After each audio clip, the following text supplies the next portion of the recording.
and give him glory that is due to his name. Let's give him thanks right now. Pray in the spirit. Give him thanks in the spirit right now. Make ekrotaska bon tekelira bo sasua bakara tokobe de credesko ba akwande lekedwa de atuaske tekiros ke baba aprodis yakranta karadasko be yakara takuko kwatare kude egrediska maraba ruababa e protoske peke kwakara takuko porotaska de yagara sazua maba akwa kwate ekoku egarata suza me garataku takua pakare egakua karabas retukatuata ledes ebe swansume makarasa okredusasa. Lift up your voice now. Give him time. Ratakarosh ekwata karababa obretisa zuapraba magoroto megarasa eketone retusa suaparaba. Thank you, mighty God. In Jesus' name, we have given him thanks. From this day forward, every hand that draws you backward is paralyzed in the name of Jesus. And the Lord said to Moses, tell the children of Israel to go forward. Moses, tell them to go forward. In every generation, there is a Moses to tell the people to go forward. Pharaoh could be pursued with the noise of terror, but the hand of God said, go forward, because I'm ready to part the sea. Whatever troubles you all through the night, I command paralysis over them in the name of Jesus. Every armies of the Egyptian, I command the sea to open and let them be swallowed up in victory in the name of Jesus. The noises of chariot does not matter. The hand of God is a Moses. Stretch forth your hand to the sea. Therefore, every sea before you, I command them to open and become a graveyard for the enemies after you in the name of Jesus. Thank you, Father. In Jesus' name we pray. Please give Jesus a big and be seated. Hallelujah.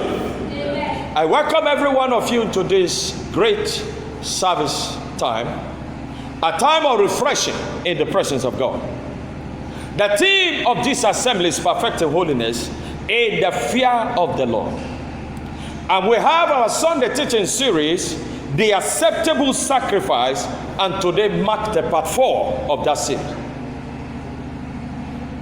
The Acceptable Sacrifice, part 4. Turn with me to the anchor scripture of 1 Peter chapter 2 and verse 4 to 8. 1 Peter chapter 2 and verse 4 to 8. To whom coming as unto a living stone, disallowed indeed of men, but chosen of God and precious. Ye also as lively stones are built up a spiritual house, an holy priesthood, to offer up spiritual sacrifices acceptable to God by Jesus Christ. Wherefore also it is contained in the scripture, behold, I laid in Zion the chief cornerstone, elect, precious, he that believed on him shall not be confounded.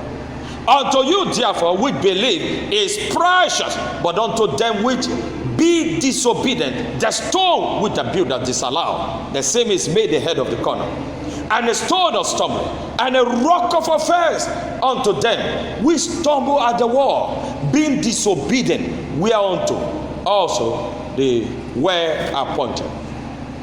Hear this clearly.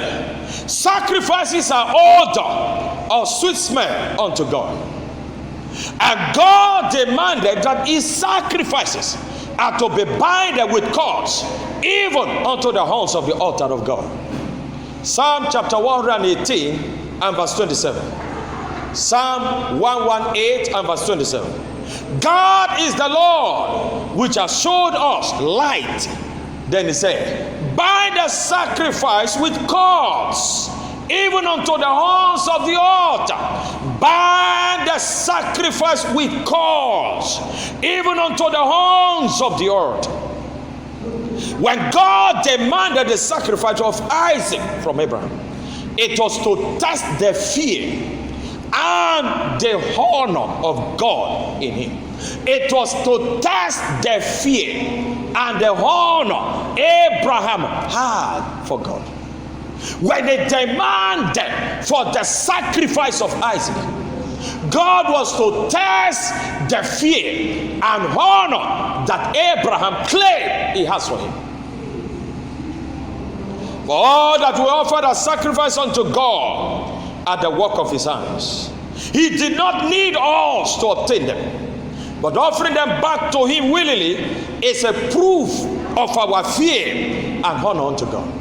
Hear me clearly. God does not need your permission to take anything on the earth. In the first place, the hand of God created all things.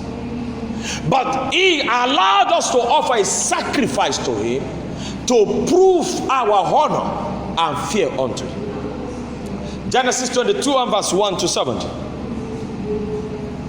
Genesis 22 and verse 1 to 17.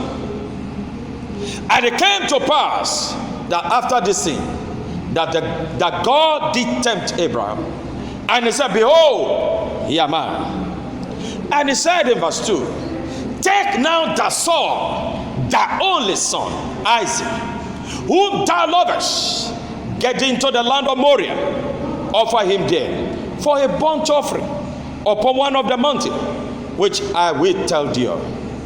And Abraham rose up early in the morning, saddled his house, took 2 of his young men with him, and Isaac his son, and cleft the wood for the burnt offering, and rose up and went unto the place of which God had told him. Then on the 3rd day, verse 4, Abraham lifted up his eyes and saw the place afar off.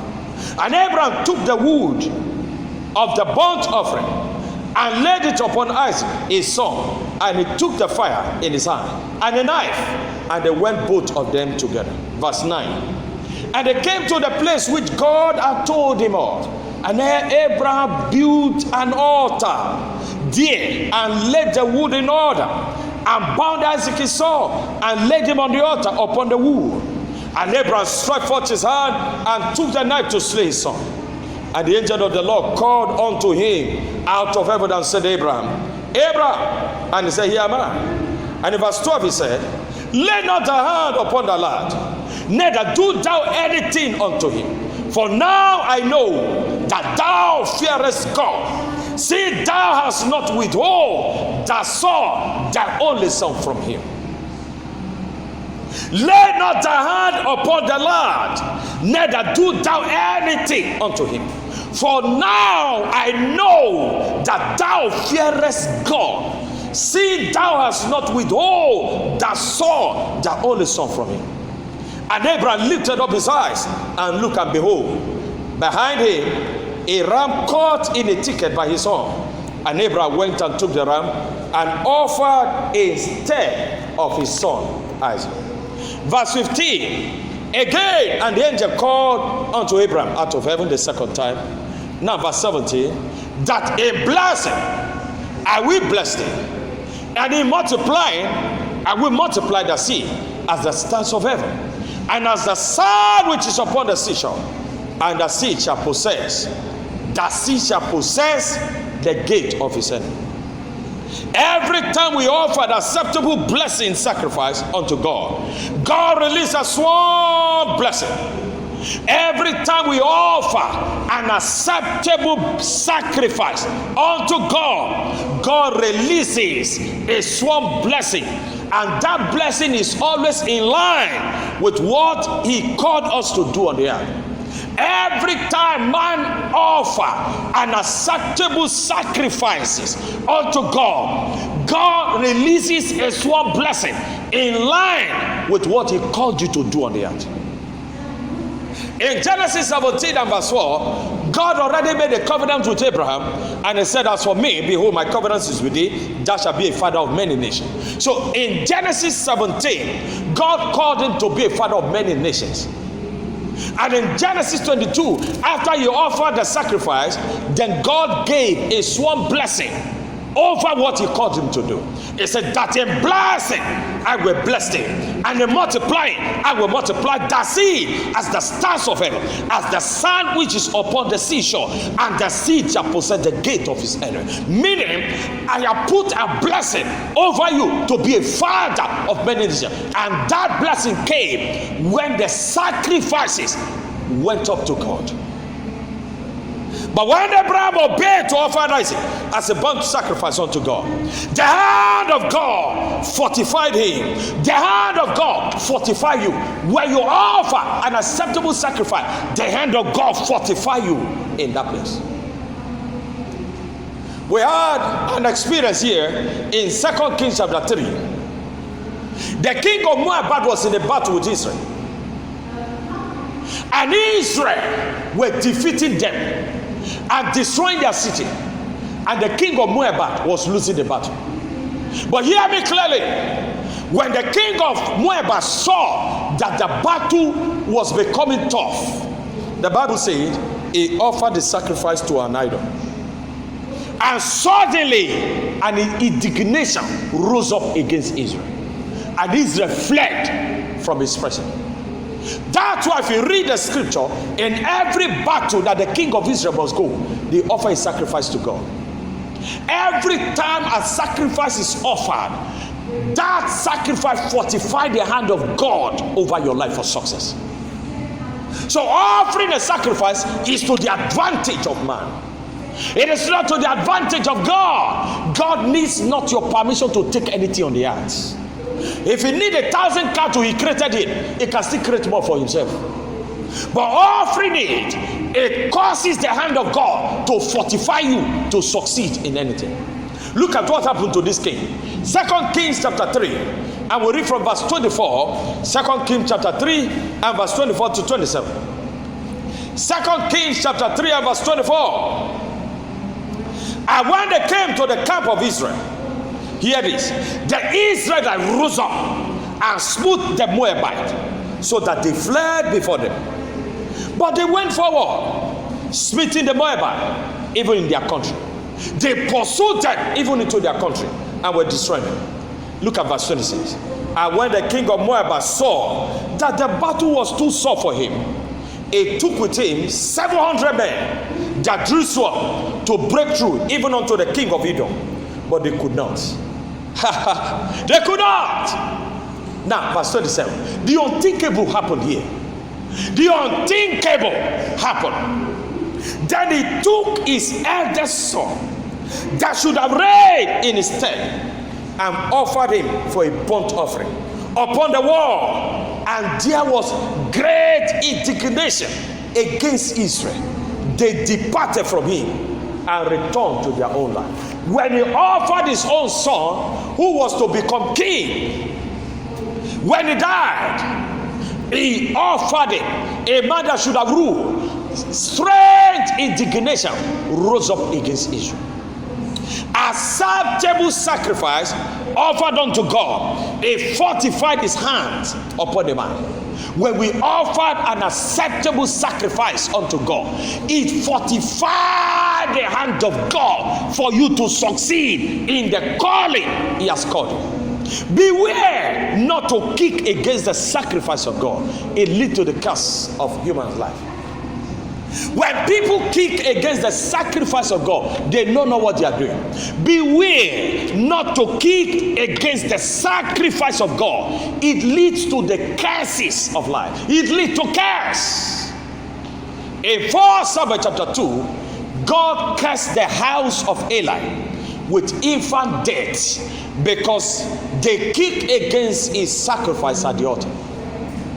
Infant death was released upon the house of Eli because his son Phinehas and Hophnius were kicking against the sacrifice of God. Beware that you do not kick against the sacrifice of God. Beware, even as God has called us to offer spiritual sacrifice from our spiritual houses, do not kick against the sacrifice of God. 1 Samuel chapter 2 and verse 26 to 34.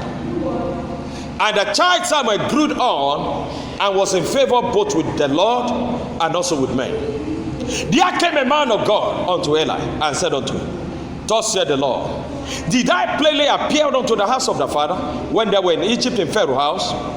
And did I choose him out of all the tribes of Israel to be priest to offer upon my altar, to burn incense, to wear an ephod before me?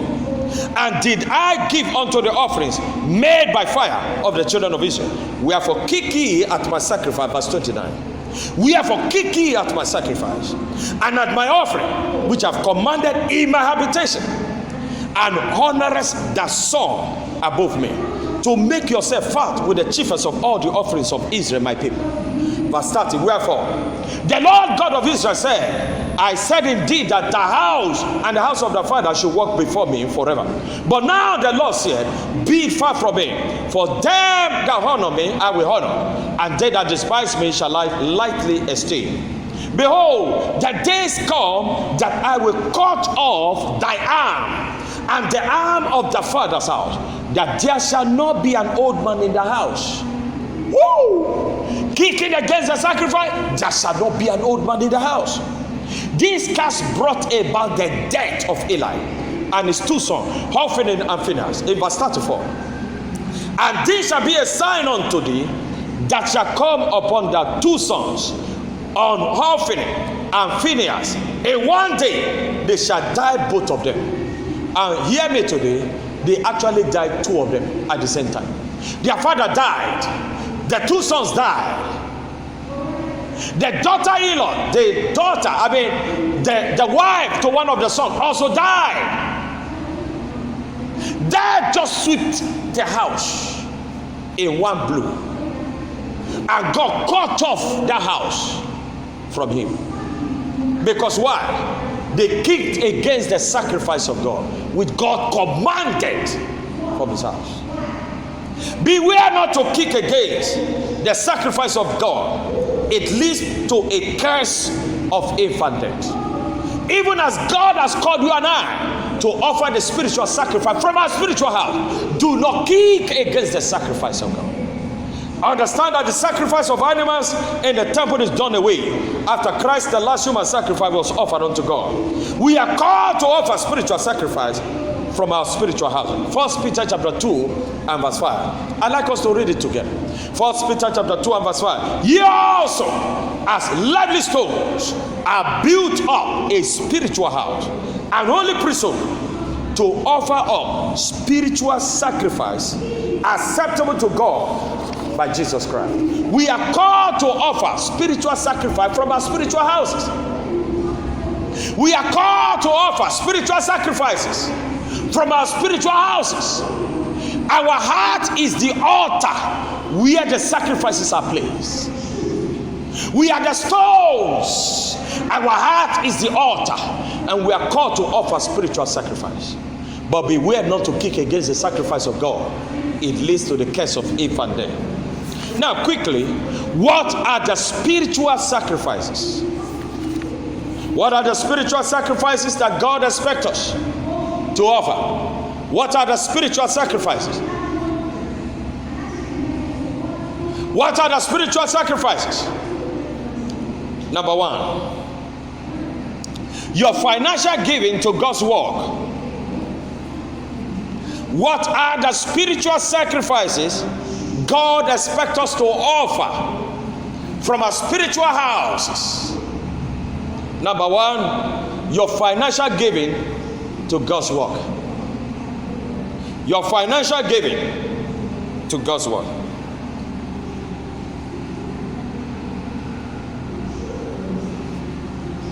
In Philippians chapter 4, Paul speaks of the financial gift that the church of Philippi sent through Epaphroditus as an odor of his sweet smell, a sacrifice acceptable, well pleasing unto God.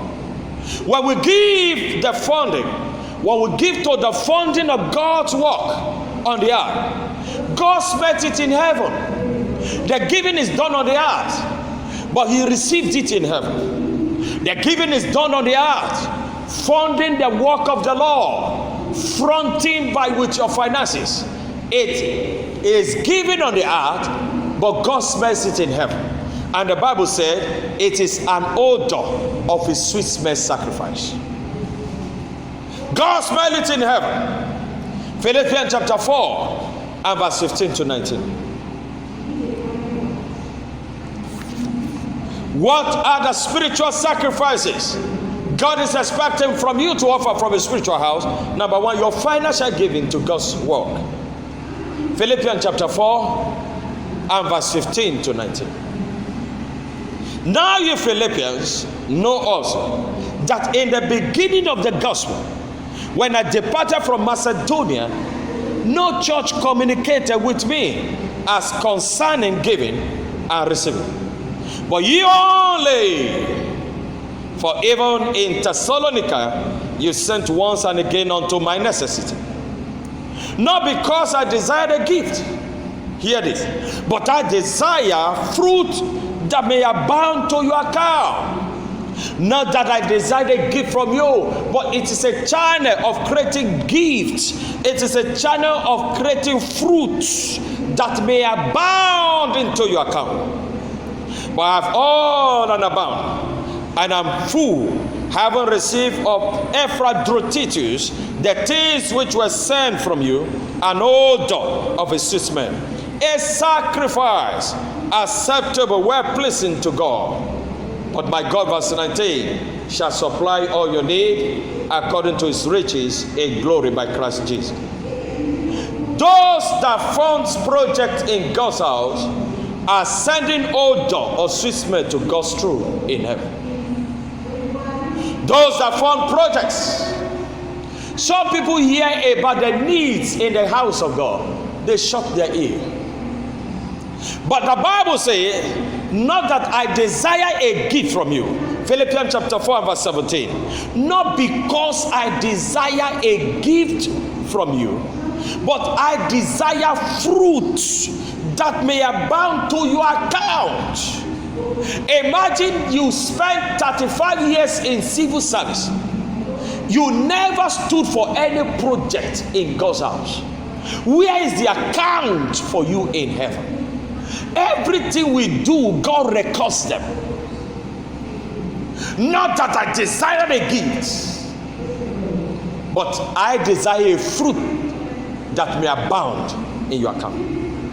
So many persons sees funding the project in God's house as enriching their pastor, and that has made them never to have an account in this aspect before God. The Bible calls this kind an account that you are sending a sweet odor smell unto God. You spent 35 years in civil service, you never funded or support any project in the house of God. Will you not fund God's project with your pension arrears? Will you fund it with your pension? You have lost that season. In that aspect, you have lost. When you are agile and strong in finance, you never saw God's house as your house where to invest your money. You saw investing in God's house as helping to enrich the pastor. No, Paul said, according to God's word, not because I desire a gift, but I desire fruit that may abound to your account. So many persons have created this account and they are loaded. Hear me today. When you die in this world, if you like, have billions of dollars or trillions of pounds, sterling, and dollars in any form, hear me clearly, you will take not even a kobo to where you are going. Either you are going to hell or heaven. You are going to take nothing. But there are things we must do to store up. Jesus said, lay up your treasure in heaven, where the moth and the thief cannot enter. So we store up an account in heaven by sending a sweet smell odor, funding the project of God, sponsoring crusade, hearing that there is a need in church, you rush in there. What you are doing, you are banking your finances in heaven. But when you get to heaven, it has been converted to the heavenly currency of heaven, where when you come, you can withdraw from it. You are not going to be spending money as you spend it on earth. God has designed a system that what what you offer, it will return back to you. Have you not read? Give, and it shall be given back unto you. In good measure, pressed down, shaken together, shall God give back to you. It's not just on the when you want to give an offering, then you say give. No, when you give God in this aspect, you will return and find it again in heaven. You are storing up for yourself a treasure no one can give to you. You convert all the earthly currency to heavenly currency.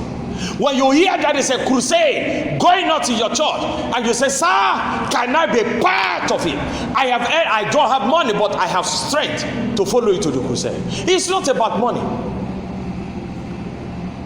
What about if you don't have money? Can't you still give? You have energy. Can't you carry chairs and be there to see that the crusade succeed? You are converting your energy to heavenly currency. It's not about money alone. The Bible says, through prosperity shall the kingdom of God spread abroad. Where would the money come from? When God has said the pastor should not walk to stand at the pulpit alone and be feeding you, God created that channel that men should be able to bring their resources, their carnal resources, and then it should be spreading the gospel. The church is in need of flyers or banner, and you say, sir, I take over this project. I want to be the one printing the handbills of this church. In every 6 months, this is what I give. That every 6 months, we must have a handbill in this church. A fresh handbill for the season. And God said, you are converting. For example, you are spending 50,000 on that project. You are converting the 50,000 to heaven. And the Bible says, give and it shall be given back unto you. Good measure. Pressed down. You get 50, God will give over and above.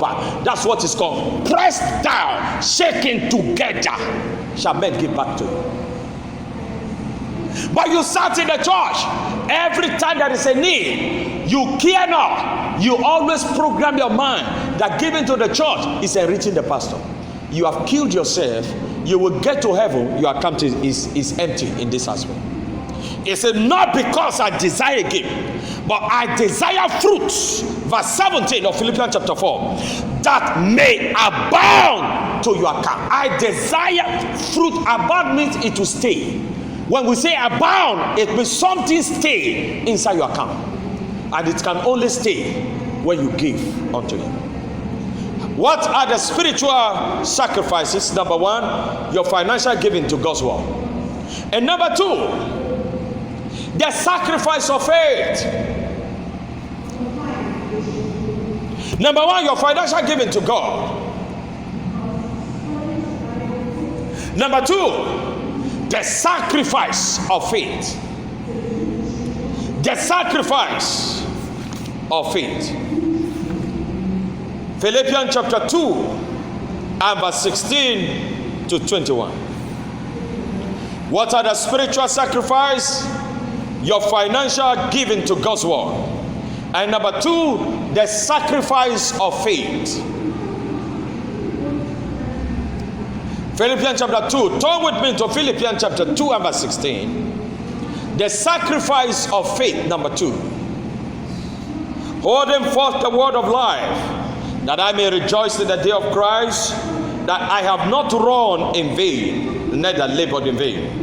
Yea, and if I be offered upon the sacrifice and service of your faith, I joy and rejoice with you all. For the same cause also do ye joy and rejoice with me. But I trust in the Lord Jesus to send Timotheus shortly unto you, that I also may be of good comfort when I know your state. For I have no man like-minded who will naturally care for your state.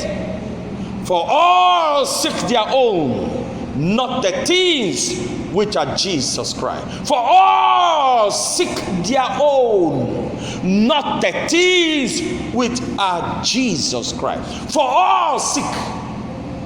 Men, others seek their own, not the thing. Those that cares for the state of others in the church. There are those who cares for your faith. There are certain groups of persons whom God has positioned in the church. They care for the growth and advancement of your faith. They watch over you to see that you grow from meek level of the world to the strong meek level of the world. They watch it over you. Some of those people in that category are the unit leaders. Your unit leaders, the elders in the church, the deacons, the deaconesses, the pastor, the evangelists, the prophets. They are in this category. Men who holds authority and position in the church. They watches over their subject. For example, the hospitality unit now. The leader of hospitality watches over. Everyone in hospitality unit is under his spiritual command. But this man must learn to offer a spiritual sacrifice of faith by watching over a member of that unit, and the member grows from baby Christian to become an adult Christian. It is the responsibility of such. Many a times, this is not convenient. Sometimes you are sleeping at 2 a.m. and a call came. Oh, leader, my daughter is dying, is gasping for breath. You say, and you jump out of your bed. That's a sacrifice. It's not convenient. Oh, I'm coming. Do you have a car? No, I'm coming now. I'm coming. And you drove at 2 a.m. to your member's house. Not the pastor, but the leader. And you rush the person to hospital. Perhaps the brethren doesn't even have money to deposit for gas. And then you take it out of your money because it's a subject.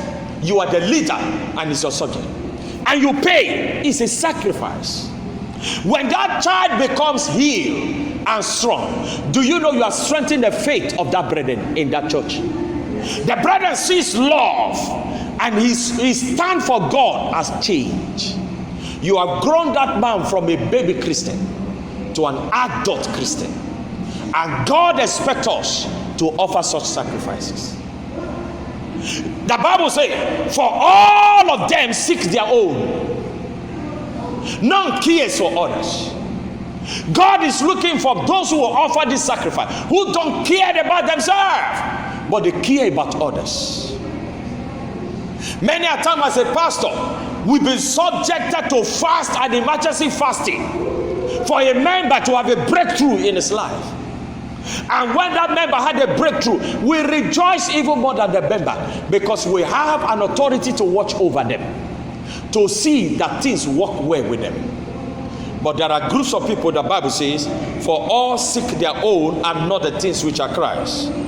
Every pastor that seeketh the things of Christ and feed his flock with the right things of Christ offers the sacrifice of faith before God.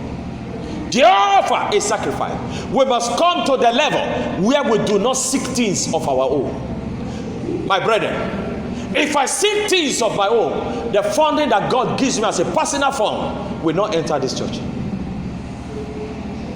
This is not the beginning of it.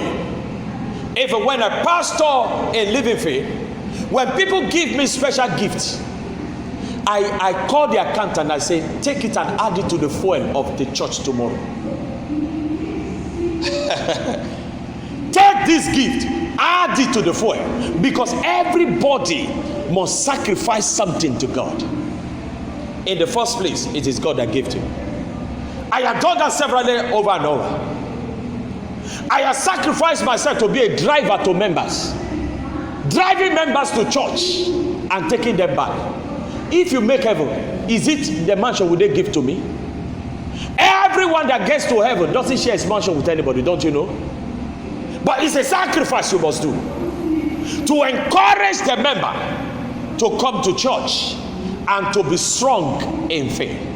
And before he wakes up, I am at the doorstep. I'm talking of when I was a pastor in Winner. Driving men, most of those members today, they are non-pastors. But someone was strengthening them that their faith should grow. And I can, in short, there was a day I took a family, not one person, family in the car, and my car broke down. I got to a U-turn, a high level, what do you call it? A highway, a U-turn on the highway to enter, because I took the highway to enter back to the town. I'm talking about when I pastor in Warri. And then the car broke down. Immediately after all cars were honking for me. This family sat as if nothing happened to the car. Nobody to ask me, Pastor, what happened? They sat as if they became a statue in the car. I was busy going to the bonnet, coming in, trying to it was the alternator of the car that failed. So we were driving on battery. So we drove to U-turn and the battery died there. So now listen, what would be the next thing to do? Was it not to push the car? Because the energy to start has gone. The energy to drive has gone. These people sat in the car. Never moved. It was passerbys who saw what I was going through. Came to the woman, the husband, the children sat in the car.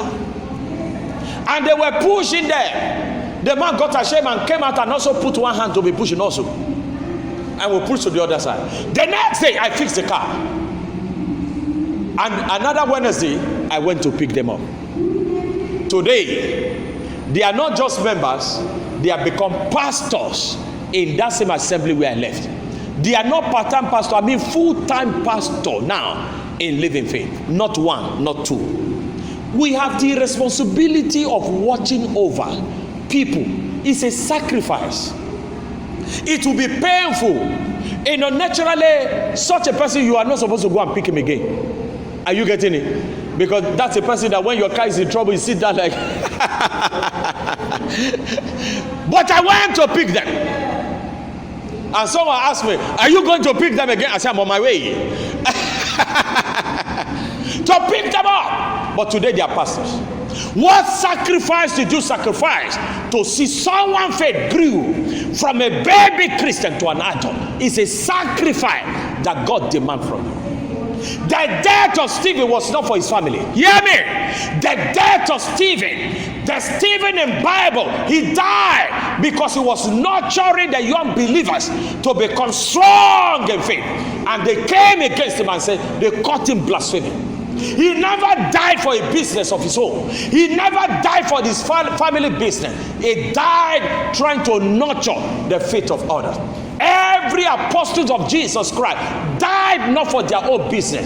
They died for the business of God, trying to nurture the faith of others. Peter died in Rome. Rome is not his country. He doesn't even have a brother in Rome. But he went to preach in nurturing the faith of the infant believers. And Satan struck him there. Where will you die? Where will you die? Will you die on top of your business trying to make it fat? Or you pursue after souls of God?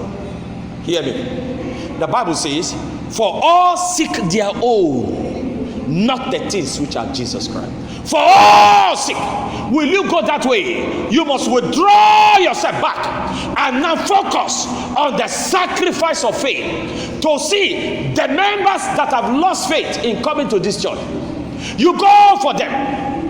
Members that are no longer coming, you call them on their phone. Hello, how are you, brothers and sisters? I did not see you in the church. Is there any problem? Somebody is offended that you did not even come. Don't you know? I remember when I pastor in Living Faith, I think we were in Ondo State. Somebody picked offense that he was in hospital and did not come, and I did not know. A church of people in hundreds, I did not know. How will I know every member? It was the job of a unit leader. It was a job of an usher. An usher that stands in this right direction, he knows the people that he usher every Sunday.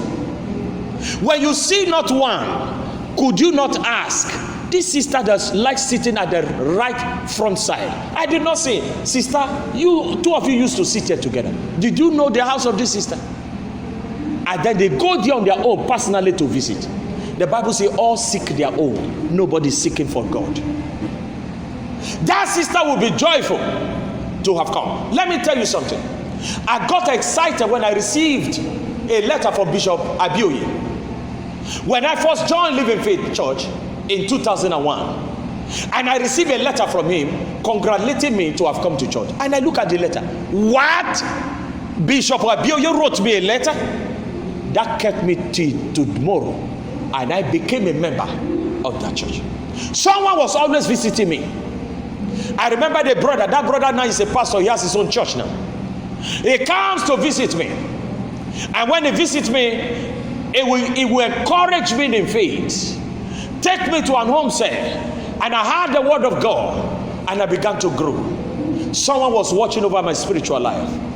I remember that I went to the home cell one day, and the man that ministered quoted a scripture I've never had in the history of my life. He said, decree a thing and God shall establish it. What? A man will decree and God establish it? It was the first time I saw it. And after the home cell, I went to meet the man. I said, please show me where it is in the Bible.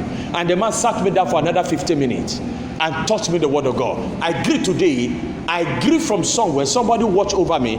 This pastor you see today, someone watch over me and nurture me to grow till today. Who will you refer to that you made to grow?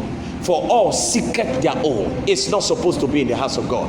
We must choose someone in this house today where you will look after him until the person grow. Until the person grow and become strong. If that is how we have been nurturing ourselves in the house of God, the house of God will have become a strong unity place where Satan cannot break. Shout hallelujah. Hallelujah. Quickly, how can I offer acceptable sacrifice? How can I offer acceptable sacrifice? Number one, refuse to defy your spiritual house. How can I offer acceptable sacrifice? Refuse to defy. Refuse to defile your spiritual house. Refuse to defile your spiritual house. 1 Corinthians chapter 3 and verse 16 to 17. 1 Corinthians chapter 16 to 17. Refuse to defile your spiritual house. When your spiritual house is defiled, what else can you offer from that house? 1 Corinthians chapter 3 and verse 16. Know you not that you are the temple of God, and the Spirit of God dwelleth in you? If any man defy the temple of God, him shall God destroy. If any man defy the temple of God, him shall God destroy. For the temple of God is holy, which temple ye are. When a man rejects holiness of God in his temple, the spiritual house is already defiled. When you reject holiness, because the Bible already says so, without holiness no man shall see God. You want to see God? Pick up your sacrifice, then embrace holiness. Without holiness no man shall see the Lord. When a man rejects holiness of God in his temple, the spiritual house is already defiled, and God shall not accept sacrifice from a defiled house, but he will destroy those people from his presence. Refuse to defile your spiritual house, because you are a temple of the living God.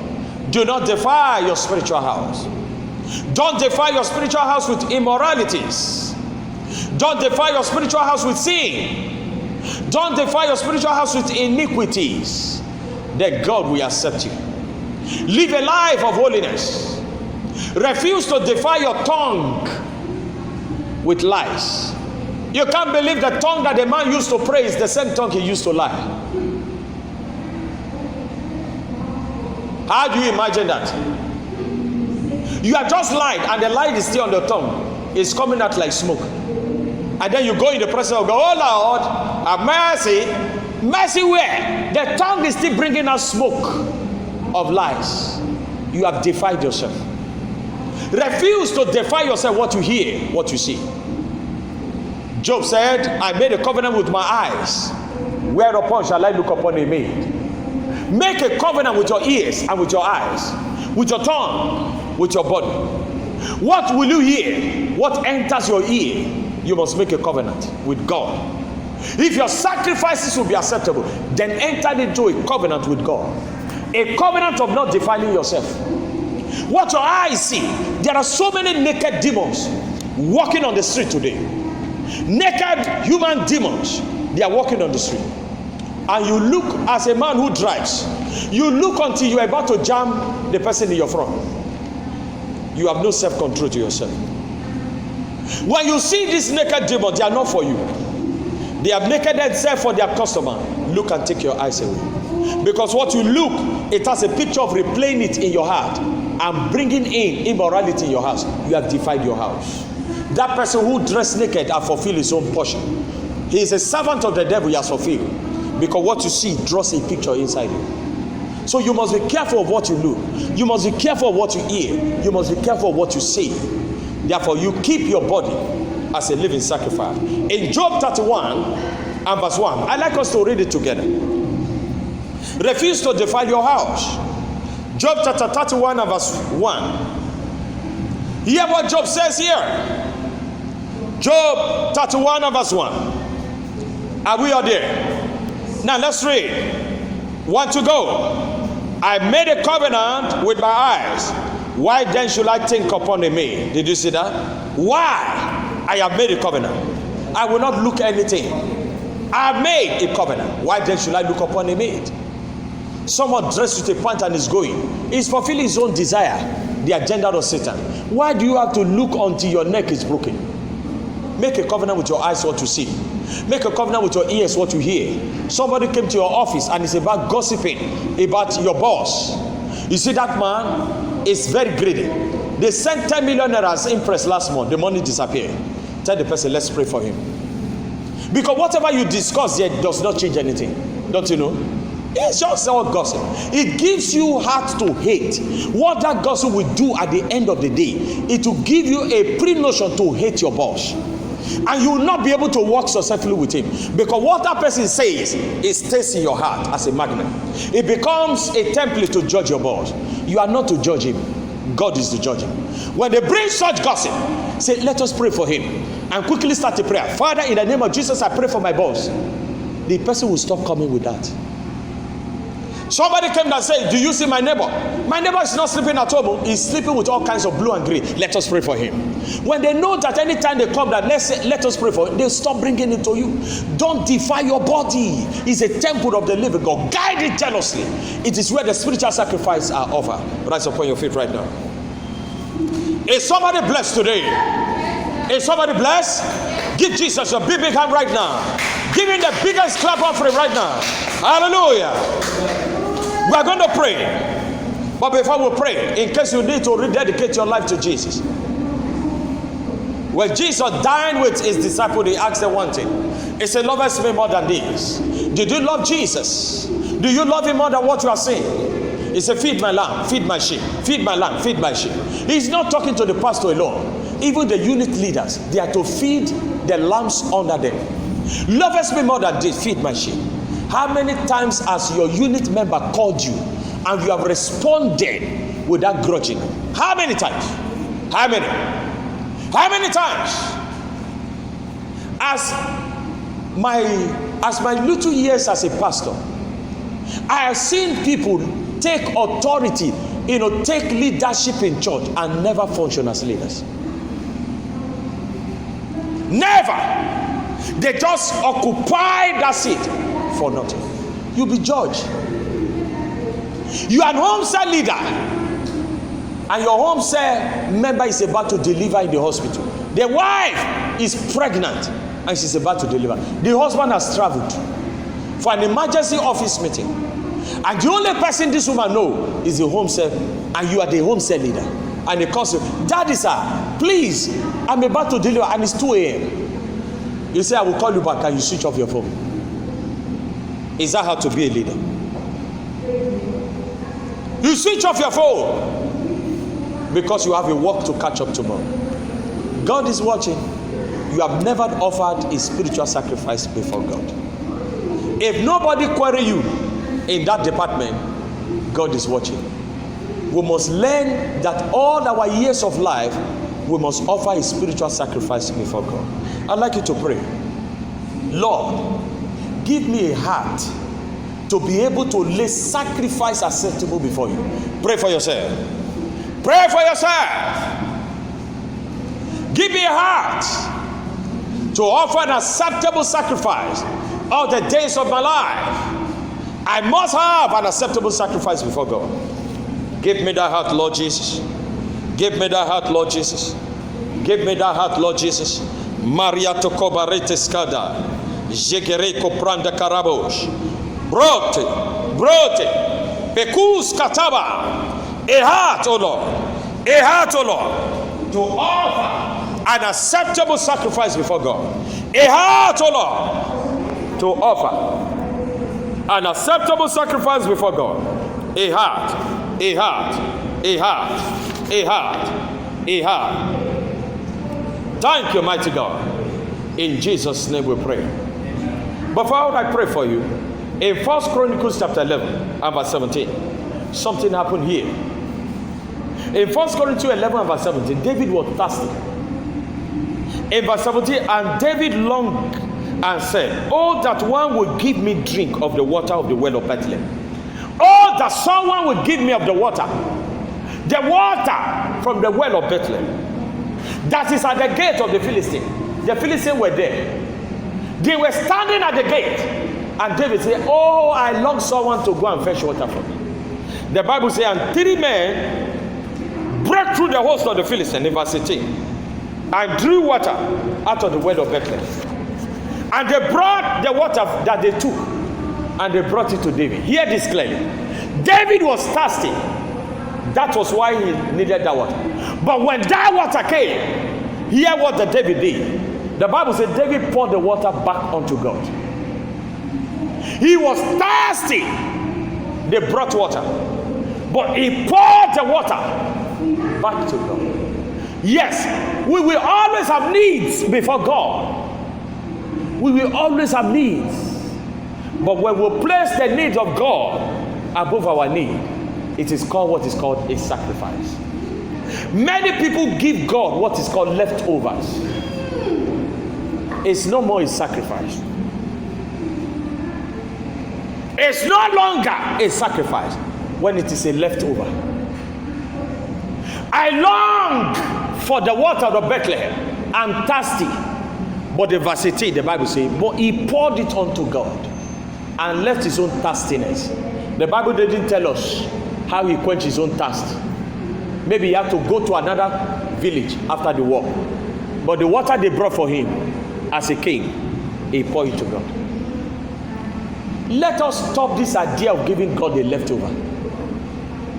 When we are giving offering, we check in our pocket. When 1,000 naira coming, you shoot the 1,000. My friend, come on, go back. You are not the one to come out here. And he's searching his pocket. And he's dancing with his leg. And when his hand touches the tenor, he says, yes, you are the one I'm looking for. Come here, my friend. You are the one. Go to the offering box. God is watching you. Lift up your right hand. From this day forward, God shall become your number one. Amen. It shall become your frontline agenda. Amen. In the name of Jesus. Amen. Father, thank you. In Jesus' name we are praying. Are you blessed today? Give Jesus a baby hand. And please let's be seated in His presence. Hallelujah.